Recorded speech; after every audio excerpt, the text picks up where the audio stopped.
Ayushman card को नहीं असंतोष।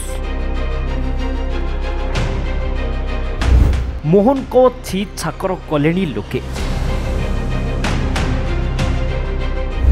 नवीन को थट्टा करुथिले निजे शिकार नेउछंती।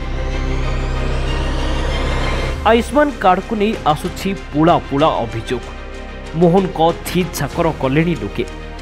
दिने पूर्वोत्तर मुख्यमंत्री नवीन पट्टनायक को स्वास्थ्य क्षेत्र में तांको अवदान को कड़ा समालोचना करथिले बीजेपी नेता।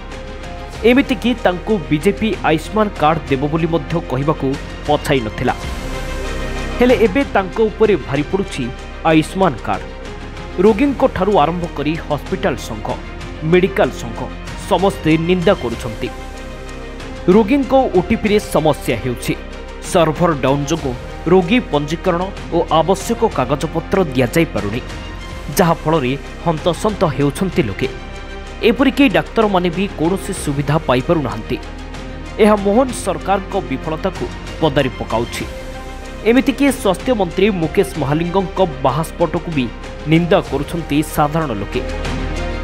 अन्यपटे बीजेपी नेता बीएसकेवाई कार्ड विरुद्ध रे अनेक कड़ा समालोचना करिसंती। बीएसकेवाई भल नथिला, आयुष्मान कार्ड भल बोली कही अनेक प्रचार करथिले। हेले यह विरोध रे एबे अनेक अभियोग आसुछि। 11 तारिख रे राज्य रे आयुष्मान योजना आरंभ हैला, किंतु मात्र 2 सप्ताह मध्य कार्ड को नहीं डाक्तरखाना कर्तृपक्ष और रोगी नयांत हेलेनी। अनेक क्षेत्र में रोगी खर्चांत हेउछंती, कारण ओटीपी समस्या जोगु लोक माने कार्ड व्यवहार करि पारुनांती। तेणु मोहन को उपरे रागिकी पूरा खप्पा लोके। स्वास्थ्य विभाग ए बाबद खूब शीघ्र द्वंद्व दूर करने नहीं आशा करा जाउछि। ब्यूरो रिपोर्ट दिनांक टीवी।